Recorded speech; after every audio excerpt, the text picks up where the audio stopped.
I'm Caleb, 29, and for a long time my family's favorite hobby was telling me who I wasn't.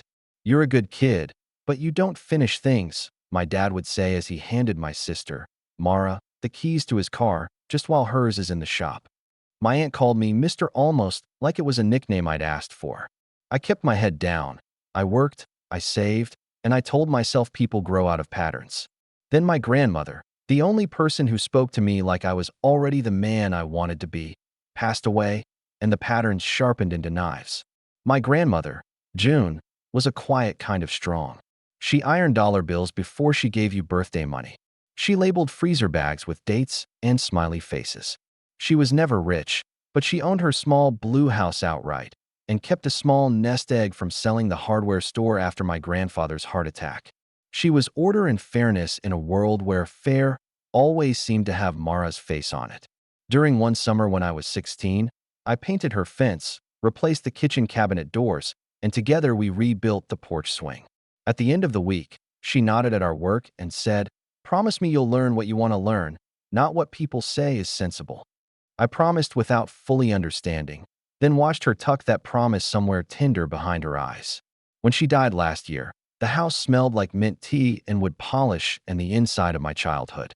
We wore black and ate polite casseroles. Dad held court at the dining table, lips pressed thin in a line that made him look important. "We'll keep things simple," he said, which in our family meant, "Mara is about to get everything, and you, Caleb, will be asked to be mature about it." I had no expectations. I didn't want to fight. I just wanted to sit in her living room, my back against the cool plaster wall, and remember the woman who called me my steady. Her will was read by a mild-mannered lawyer who looked like he was auditioning for the part of mild-mannered lawyer. He cleared his throat, and suddenly the room felt like a stage. My aunt clasped her pearls. My dad positioned himself in a chair that seemed to make him taller. Mara sat with a quiet smile that didn't reach her eyes. When the lawyer announced that Grandma June had left the house and the majority of her savings to me, a low surprise ran through the room like a ripple in a glass. I heard my own breath, too loud in my ears. The lawyer kept talking about percentages and small bequests for the grandkids, but the only thing I could see was the porch swing and the way the sun striped the floor through the blinds.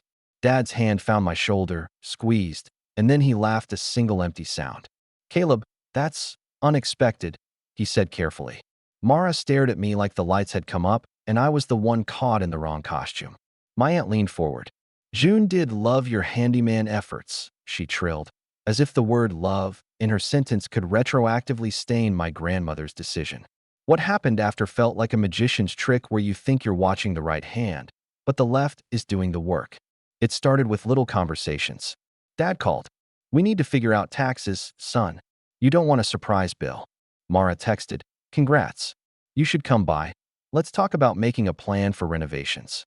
The lawyer invited us back for a follow-up to ensure clarity. Suddenly there were documents to streamline probate, and every page came with a soft assurance that I didn't understand yet, but they did. "We'll manage it for a while, and then you can take over," Dad said, sliding a stack across the table with a smile that was meant to be comforting. "Better to have a single point of contact until things settle."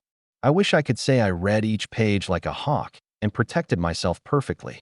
I wish I could say I had the spine and the knowledge in that moment that I have now. I glanced, I skimmed, I asked questions that were answered with jargon and nods. "It's standard," the lawyer said. "It just allows the estate to be administered smoothly." Dad tapped a line with a pen. "Sign here, bud. It's just procedural." 2 weeks later, I was at work when Mara posted a photo. Her in front of Grandma's blue house holding a key, captioned, "New Chapter." My stomach went cold. I drove over, heart pounding in that breathless way that makes you feel like you've been running though you haven't moved. The curtains were different. A shiny new SUV sat in the driveway. I used my key and it didn't fit. "Caleb," Mara said when she opened the door, her voice syrupy with faux concern. "Didn't Dad explain? We converted title to simplify.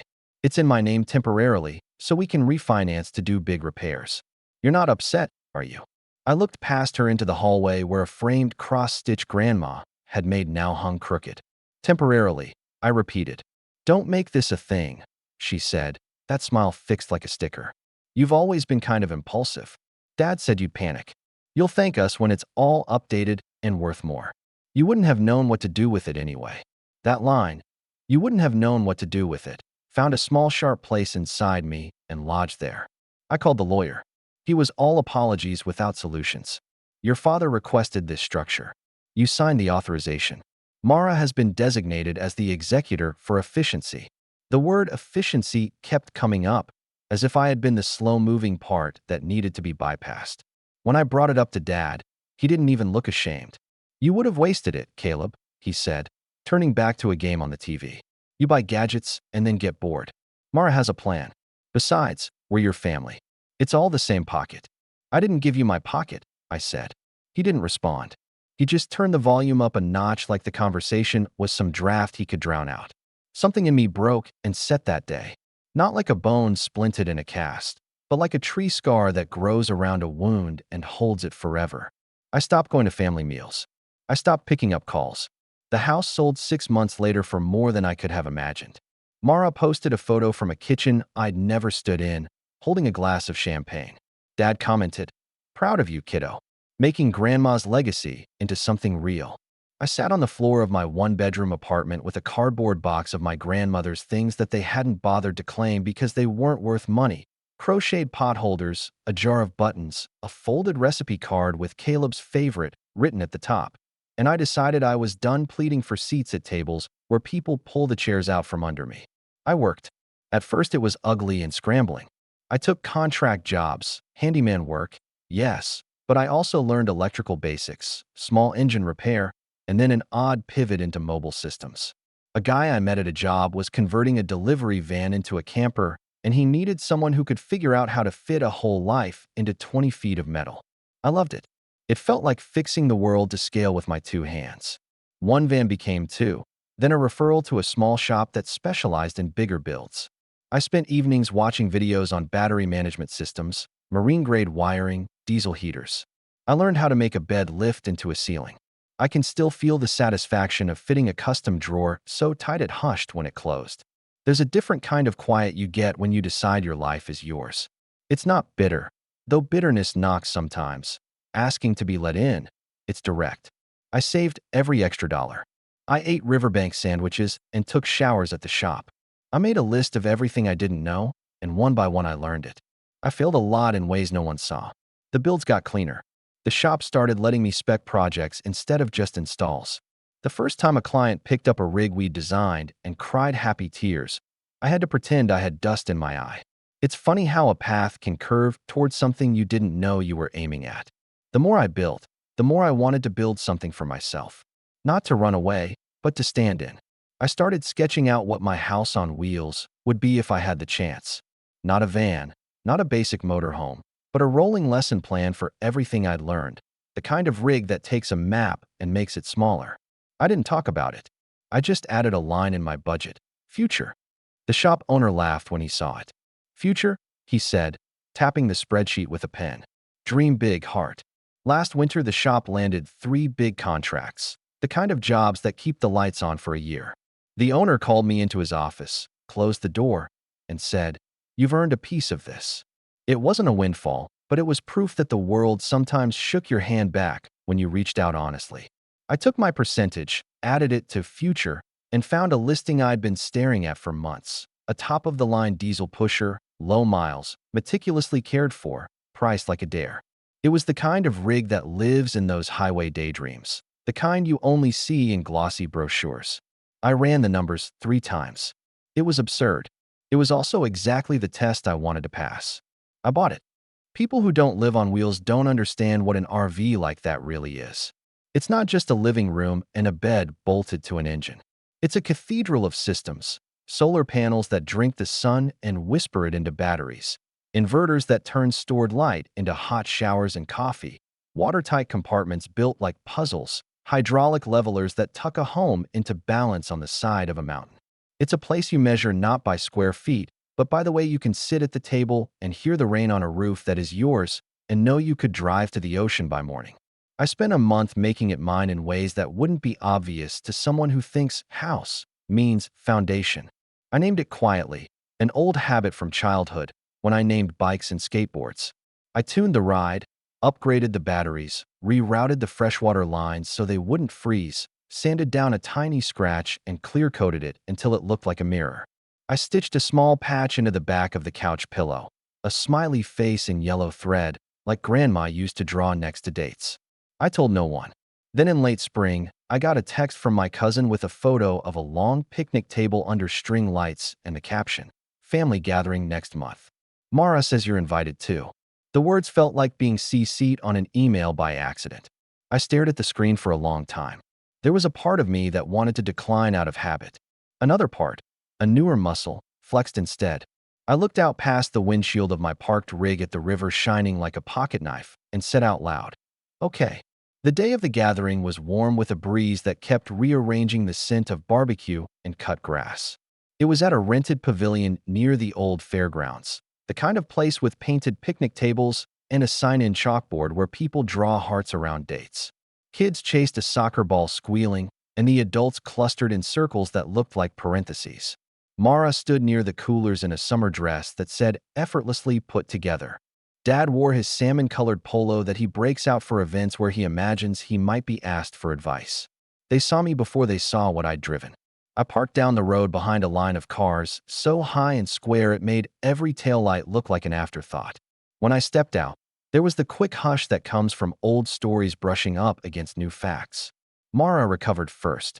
"Caleb," she said, smiling with only the top half of her face. "You made it." "I did," I said. My voice felt steady, like it had learned how to stand on its own feet. Dad clapped my shoulder, an echo of old habits. "Good to see you, son," he said. "You look well." I followed their glances. It's hard to ignore a 45-foot motorhome. It sat there in the sunshine like something that had slipped loose from a parade, paint gleaming. A couple of teenagers had already drifted over to it, taking selfies with the reflection. My aunt shaded her eyes with her hand. Did you rent that for the day?" I let the question hang, not out of cruelty, but because sometimes silence is the truest answer. I walked back toward it, keys in my hand, and I could feel the gravity of the rig changing the orbit of the afternoon. Conversations stuttered and trailed after me. Someone whistled low. Someone laughed, because that's what people do when they're rearranging their opinions on a deadline. "That's yours?" Dad asked finally, catching up, the brightness of the parking lot making him squint. "Caleb, what is this?" "House on wheels," I said. "Work. Life. A promise I made a while back." "You bought a bus?"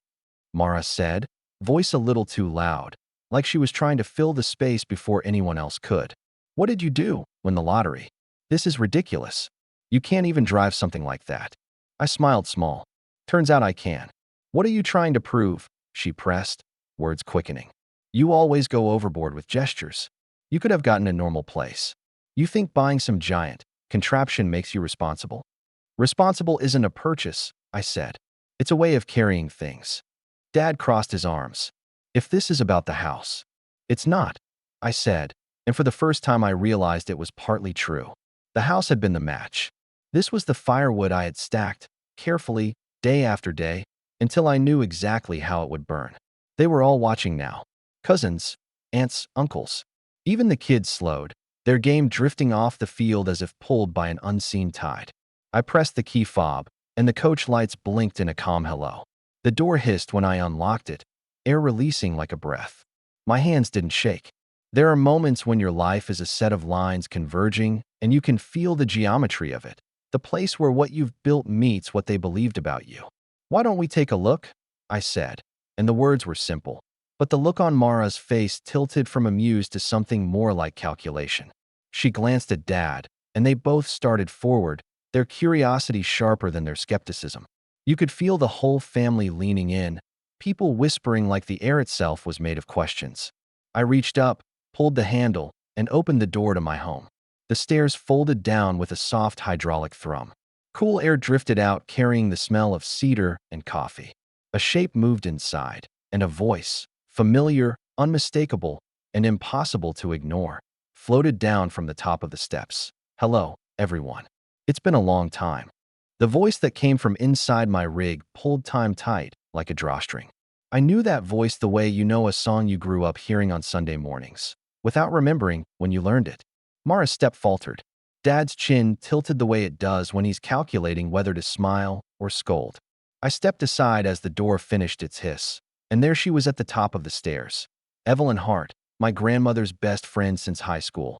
The woman who taught me how to fold fitted sheets and once smuggled ginger cookies to me when Dad put me on a no-sugar kick as a kid. She looked smaller than I remembered and somehow taller at the same time, her back straight, her gray hair tucked into a messy twist like a crown she forgot she was wearing. "Evelyn," my aunt breathed, fingers finding her pearls like a reflex. "Hello, Lily," Evelyn said warmly, eyes moving with that slow, deliberate kindness she's always had. "Richard," she nodded at my dad. "Mara." When she said my sister's name, I heard the tiniest pause, like a rest in a piece of music that lets the next note land harder. Mara recovered first. "How lovely," she said, that smile with too much gloss. "It's been ages." "What a surprise." Evelyn smiled back without showing teeth, a smile that felt like a closed book. "Caleb invited me," she said simply, then glanced at me, and something in my chest settled. It felt like someone had put a hand on my shoulder from the inside. Dad's eyes moved from Evelyn to the rig and back. He laughed in that way people do when they want the narrative to heal. "Well, would you look at that," he said too loudly. "Our Caleb's gone and bought a tour bus and put on a show. What's next, son? Tickets and a merch table?" I said nothing. I just lifted my hand toward the open door. "You coming in?" Even without putting a foot on the first stair, I could feel the tug-of-war already tightening. Curiosity pulling one way, pride pulling the other. Pride lost. They filed up behind me in an order that felt like a diagram of our family dynamics. Dad just behind my shoulder to look like he was leading, Mara next, and trying to edge ahead, my aunt floating behind like an elegant shadow, cousins peeking around hips with eyes wide. The air inside cooled their flushed faces.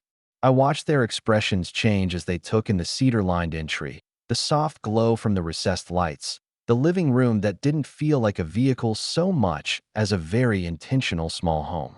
The couch, the handcrafted table with dovetail joints, the little plant in the corner window that had somehow survived my learning curve with sunlight.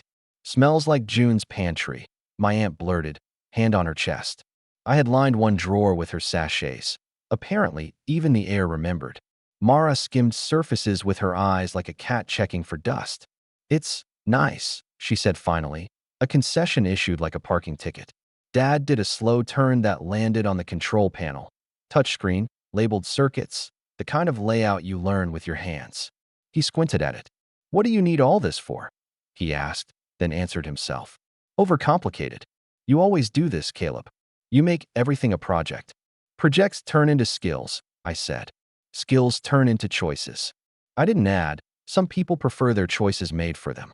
Evelyn eased onto the end of the couch as if it was her living room, which, if I'm being honest with the old physics of our family, made it so. She patted the cushion beside her. "Sit, honey," she said, and I did.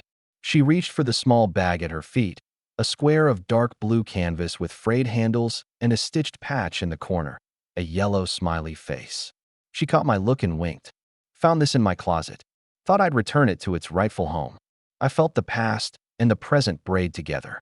My grandmother's embroidery had a tell, a little extra stitch on each smile that was almost a dimple. I ran my thumb over it and felt that dimple like you feel your own pulse, something that lives because you do.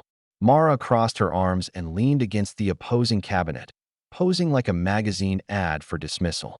"So," she said, drawing the word out, "are we doing a tour, or is there a reason you orchestrated this grand entrance with June's old neighbor as your surprise guest?" "Best friend," Evelyn corrected gently, not looking at her. "And yes, there's a reason." Dad let out a breath through his nose. For he stopped himself.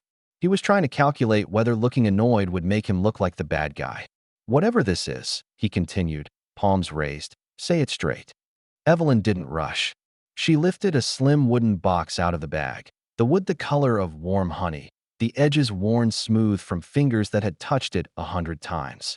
On the lid, in careful black marker, my grandmother's handwriting. For later, when they've all settled down. If my heart had been a glass on a table, someone had just tapped the rim with a spoon. The whole room hummed. I knew that handwriting down to the tilt of the J. Dad did too. I watched his face pull tight. Mara tilted her head. the way she used to when she was deciding which angle made her look right in photos. "What is that?" Dad asked, voice gone flat. "June gave it to me the week before she died," Evelyn said, fingertips resting lightly on the box as if it might jump. She said, "Evie, I love my kids, but they will turn my will into a committee meeting if given half a chance. Wait, then give this to Caleb when the time is right. He'll know." She looked at me. "She said you'd know." Dad's laugh came out wrong. "Oh, come on. We respected June's wishes to the letter." "Did you?" Evelyn asked, still gentle, but with a question in it that had a spine. "I may be old, Richard, but I'm not foggy." Mara stepped forward, palms out in a performance of reason. "We did what was necessary to manage the property. Caleb signed documents. We communicated. Don't make this into some melodrama." I looked at her and felt the old heat rise, that flare that used to make my throat tight and my words scattered. It didn't come this time. Somewhere in the long hours of wiring, the heat had cooled into clarity. "You told me I wouldn't know what to do with it," I said. "Then you made sure I couldn't. You would have mishandled it," Mara snapped before she could help herself. Then, catching the sound of her own voice, she softened it. "You were overwhelmed. We helped. I asked you to stop," I said. Dad rapped his knuckles lightly on the table as if calling a meeting to order. "This is pointless," he declared, looking at Evelyn's box like it was a firecracker. "June is gone. What's done is done. We've all moved on." Evelyn's eyes didn't blink. "Speak for yourself," she said. And for a breath the room belonged to her again in the way kitchens used to when she and June were in them, drinking tea and deciding how to fix things that men had complicated. "Open it," my cousin whispered from the doorway, and then clapped a hand over her mouth like she wasn't meant to have said anything. I slid my finger under the lid and felt a tiny catch. The lock was nothing fancy, just a little latch twisted sideways. I hesitated, not because I didn't want to know, but because I did. The version of me from a year ago would have opened it like a kid at a gift he felt guilty about. The version of me who had rewired a battery bank twice because I didn't like the sound of the inverter fan opened the latch and lifted the lid with care. Inside, nestled in tissue paper that had gone soft with handling, lay two things: a flat gray USB drive with a label on masking tape that said "Play Me Together," and a sealed envelope addressed in that same careful hand to "My Steady." I didn't touch either for a full breath. Something pressed behind my ribs, big and tender. I looked up, and for once everyone waited. No one spoke. The rig hummed quietly around us, the air conditioner a low, attentive sigh. "Let's see what she wanted," I said, and even Mara didn't argue with the grammar of that. I slid the USB into the media port under the TV. The screen woke up, a black mirror into which they all leaned. For a second I saw us reflected there, a whole family arranged by habit and hurt in a space that didn't know their rules yet. I selected the only file on the drive, a video labeled simply, "Hello?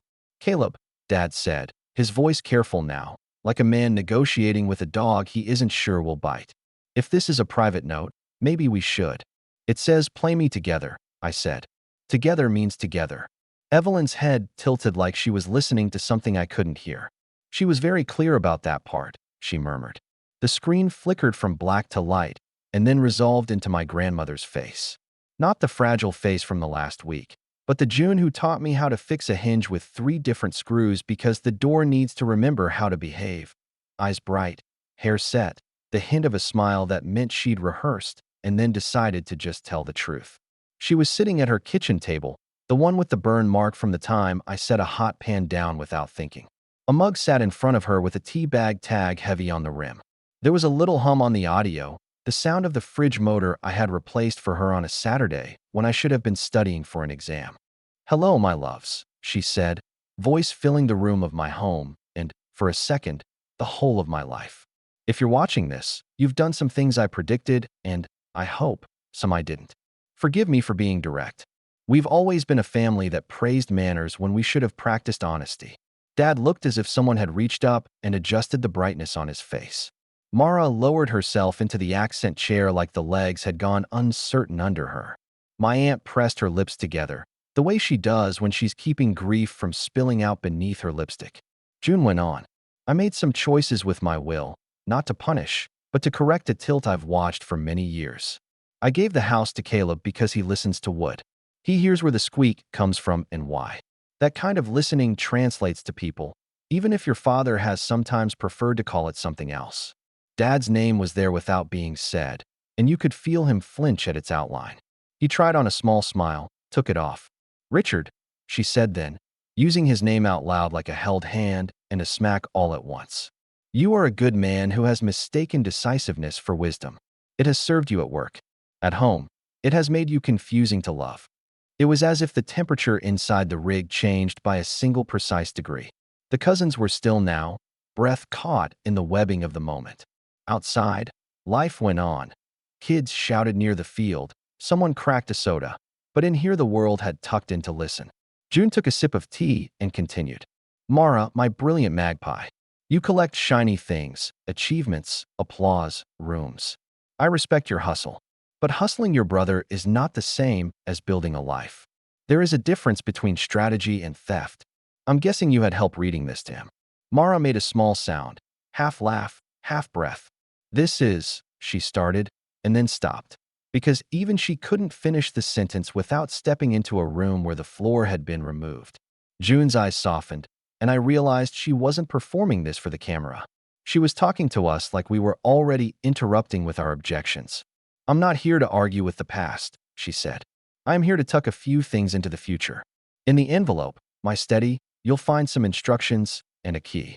There are copies of papers, too. I made them because I didn't trust paperwork to protect the spirit of what is right. My fingers hovered near the sealed envelope like a compass over north. I heard Dad swallow. The paper made a dry, whispering sound when I shifted it slightly in the box, the sound of a match that hasn't struck yet. June leaned closer to the camera. I have always believed in two kinds of belonging, the kind you inherit and the kind you build. The first can be taken from you by the greedy or the scared. The second can be given away only by you. If you are watching this together, then perhaps there's still a chance to practice the second. Silence layered itself over the room. The video ticked on. June glanced off camera as if she had written notes on the back of an envelope and taped them to the wall. As for my house, she said, and my lungs tightened. If someone has sold it for ease or profit, you'll find in the envelope something that needs doing. It will be inconvenient. It will also be right. Then she smiled the smile she saved for hard truths.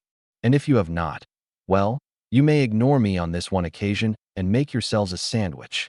Mara sat forward, eyes bright with a kind of impatience that might have been fear in a different color palette. This is manipulative, she said, her pitch rising slightly. She's gone. She can't dictate what we do from beyond. Shoo, Evelyn said, not unkindly, but with the authority of someone who has nursed you through a fever. Let her finish. June took a breath that I could feel all the way in my hands. One last thing, she said, softer now. Shame makes people do silly, small-hearted things. So does pride. If you've made a mess, make it clean. If you've been robbed, don't become a thief in your own heart by living forever in that moment. Build something new. Caleb, open the envelope when you're ready. Not before. Ready is when your shoulders are not trying to reach your ears. The screen froze on her smile, the one that crinkled her eyes into commas, and then faded to black. For a second, the only sounds were the humming systems I had installed, quietly doing what they were designed to do. Hold, cool, power, wait. Dad cleared his throat. It came out too loud. He tried again. So, he said, reaching for bluster and coming up with a handful of air. A touching video. Old people and their messages. He clapped his hands softly, like at a recital. Now we've all had our moment. Let's not dig up old. I'm opening it, I said, my voice steady and low. My fingers found the envelope's edge. The paper gave under the pressure with a sigh. Mara took a step toward me, palm lifted like a traffic cop. Caleb, don't be dramatic. Whatever she put in there it's sentimental. It'll just make you spiral back into the past. We don't need more theatrics. I need the truth, I said. You can step outside if it makes you uncomfortable. Dad's mouth tightened. Don't you dare talk to your sister like someone who stole from me.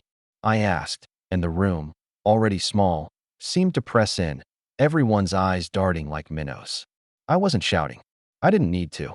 It felt like when you finally get a bolt loose and realize all you had to do was apply the right pressure in the right direction. I slid my finger under the flap and lifted. Inside were several thin sheaves of paper carefully clipped. Copies of the original pages concerning the house, A handwritten addendum June had apparently discussed with another attorney, one who had stamped it received, but for some reason never filed, and an index card with a list of dates and names. At the bottom of the stack was a small brass key taped to a square of cardboard. The cardboard had a single word written on it in marker, pantry. Lily, my aunt, let out a noise that might have been a gasp or a laugh. "Oh, June," she whispered, half in awe, half in resignation. "Of course." Evelyn nodded slowly, eyes glistening. "She always hid important things in unimportant places," she said. "Told me once, if I ever go missing, check behind the cinnamon." Mara's color rose high on her cheeks. "This is absurd. The house is sold. There is no pantry. What do you think you're going to do, Caleb? Break into a stranger's kitchen and look behind their spices? We handled what needed handling. You need to stop trying to." She broke off because I had pulled free another paper clip to the back, a letter addressed to a name I didn't recognize, the current owner of the blue house, with a note in June's handwriting. "If this ever finds you, please call my grandson." It included a number, not my old number, the number of the shop landline. Evelyn must have given it to her. Written beneath in Evelyn's looping script, "We spoke, dear. She is kind." A hum started up in my veins like a generator coming online. The dates on the index card were more recent than I expected. Evelyn's two neat check marks next to the word copy told me she'd already tried to secure something that used to be mine in a way that wasn't about taking anything back, but about making something whole. Dad's voice found steel. "Caleb," he said, pointing a finger at the papers as if they were misbehaving children. "Whatever tricks June left for you to play were sentimental at best and meddling at worst. The estate was settled. We did nothing wrong. If you try to reopen—" "I'm not reopening a case," I said, surprising myself with how firm it sounded. "I'm opening a door." Mara laughed, the sound brittle enough to break. "With a key to a pantry that no longer exists? Listen to yourself." Evelyn stood, not tall, but somehow towering. "Mara," she said softly, "sometimes when people say no longer exists, what they mean is no longer under my control. Those are different." There was a rustle near the doorway. Two of my cousins had slipped inside fully now, their shoulders pressed together, eyes bright like they were front row at a story they'd waited to hear their whole lives. Outside, I could see through the windshield a handful of relatives hovering near the line of cars, trying to be casual while very much not being casual at all.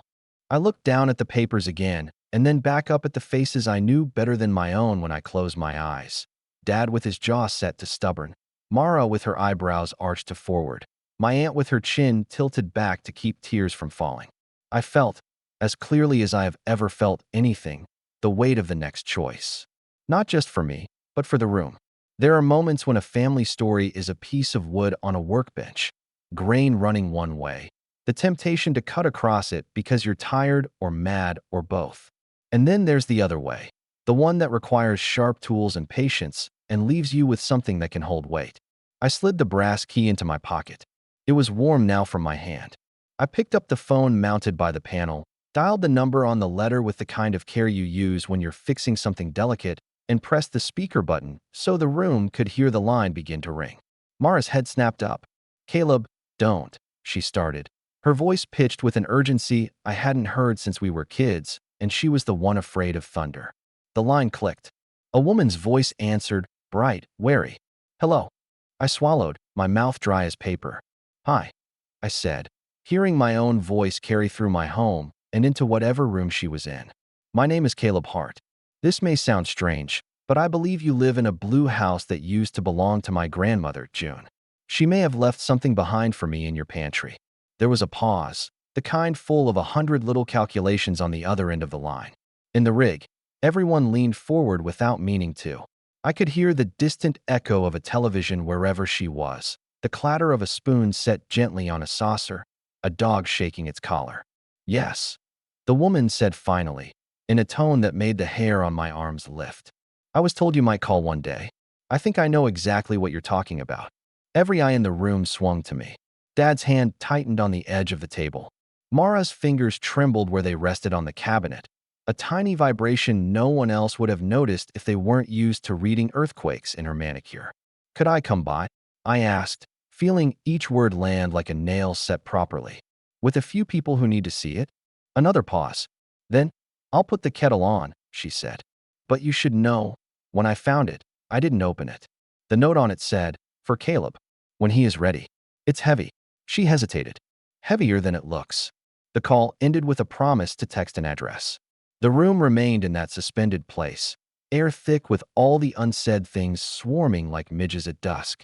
I set the receiver back in its cradle, each click very loud. No one moved. My grandmother's envelope lay open on the table, its edges soft, its contents a small gravity well.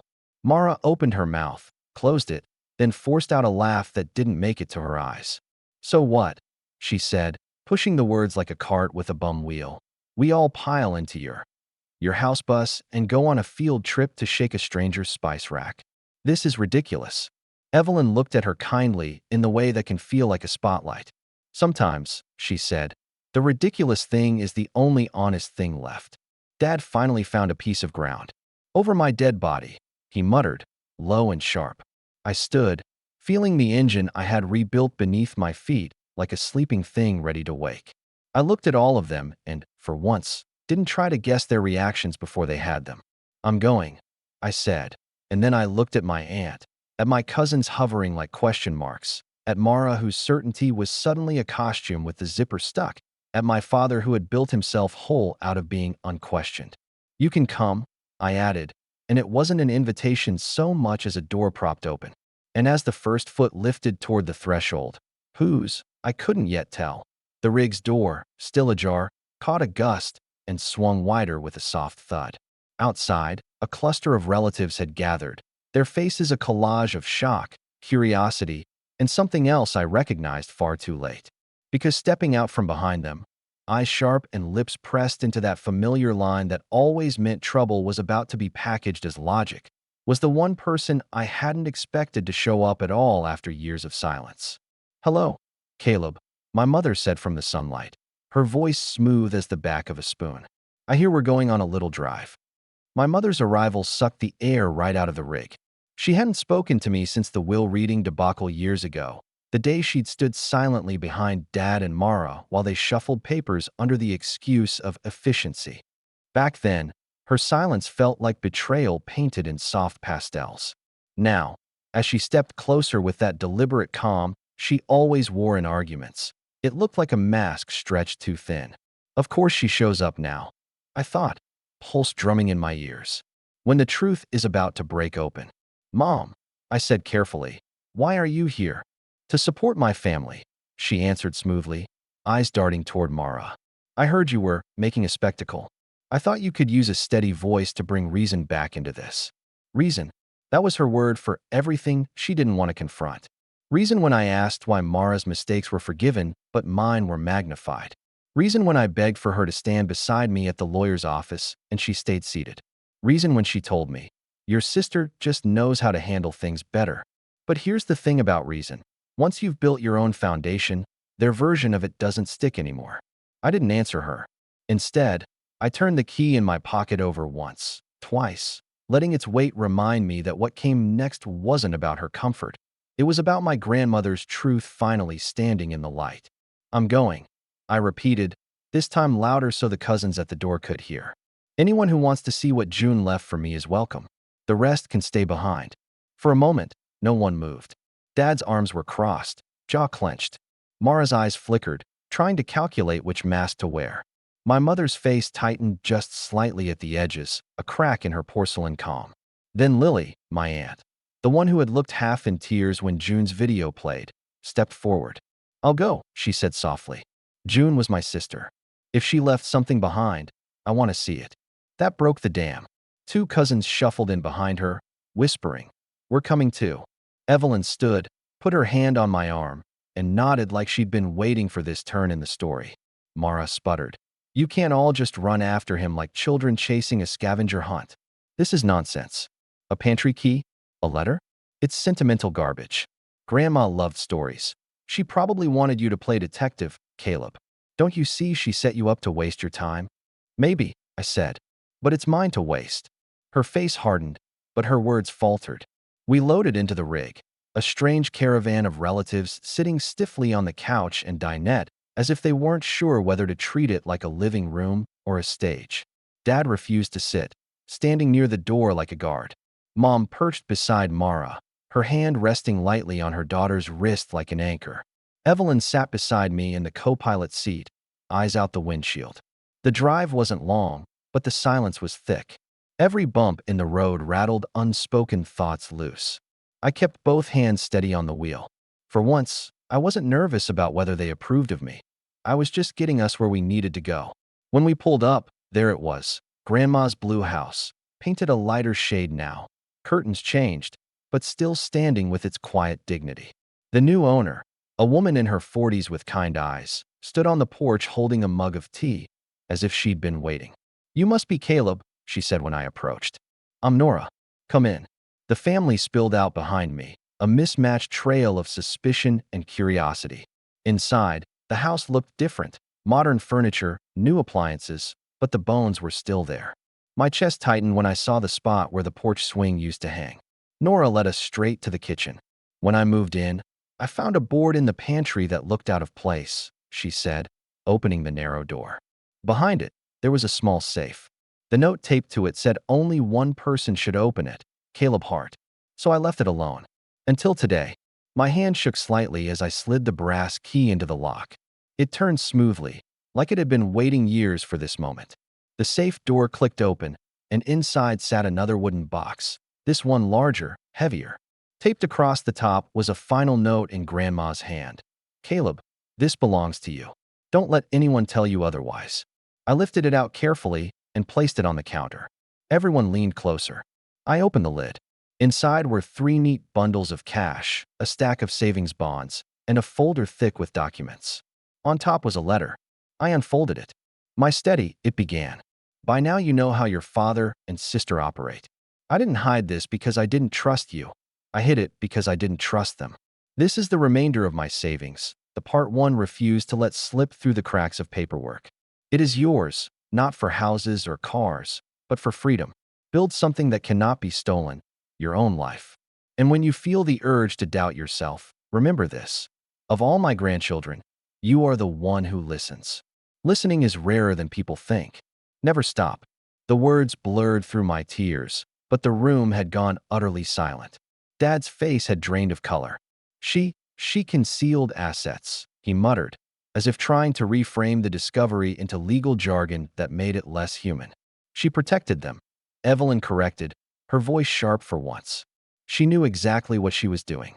Mara stepped forward, her eyes darting to the bundles of cash. "Caleb, be reasonable," she said, her voice low and urgent. "This should be split. It was meant for the family, for all of us. You don't want to cause more division, do you?" I folded the letter carefully and slipped it back into the folder. "No," I said. "I want to end the division. And that means honoring what Grandma actually wanted, not what you say she would have wanted." Mom finally spoke, her voice brittle. "Don't do this, Caleb. You'll regret making us enemies." I turned to her, feeling years of swallowed words rise in my throat. "You made that choice the day you stood silent while they took what wasn't theirs. I don't need enemies, Mom. I need honesty. And for once in this family, I have it." The room held its breath. Dad opened his mouth, then shut it again. Mara's hands clenched, her mask slipping to reveal a flash of raw anger. But around us, cousins nodded, my aunt dabbed at her eyes, and Evelyn smiled softly, the kind of smile that says she'd be proud. I closed the safe, locked it again, and pocketed the key. Not because I didn't trust Nora, but because I knew I'd earned this moment. When we walked out of the house, the sunlight felt different, like it had been filtered through the truth. I climbed back into my rig, the folder tucked safely under my arm. The others followed, quieter now, each of them rearranging the story they'd told themselves for years. Before I started the engine, I looked back at them. "This isn't about money," I said. "It never was. It's about respect, and I'm done asking for it. From now on, you either give it freely, or you don't get me at all." No one argued. For once, they just listened. I turned the key, and the engine purred to life. As we pulled away from the blue house, I caught a glimpse of Mara in the rearview mirror, her face pale, her lips pressed thin. Dad stared out the window, silent. My mother sat rigid, her fingers twisting the hem of her blouse. And me? I felt lighter than I had in years. Because Grandma had been right. Listening is rare. And I had finally listened, not to them, but to her. and to myself. That was the day I stopped being the family's afterthought. That was the day the whispers turned into silence, and the silence finally belonged to me. And as my $750,000 home on wheels carried us down the road, I knew one thing with absolute certainty. No one would ever steal my inheritance again.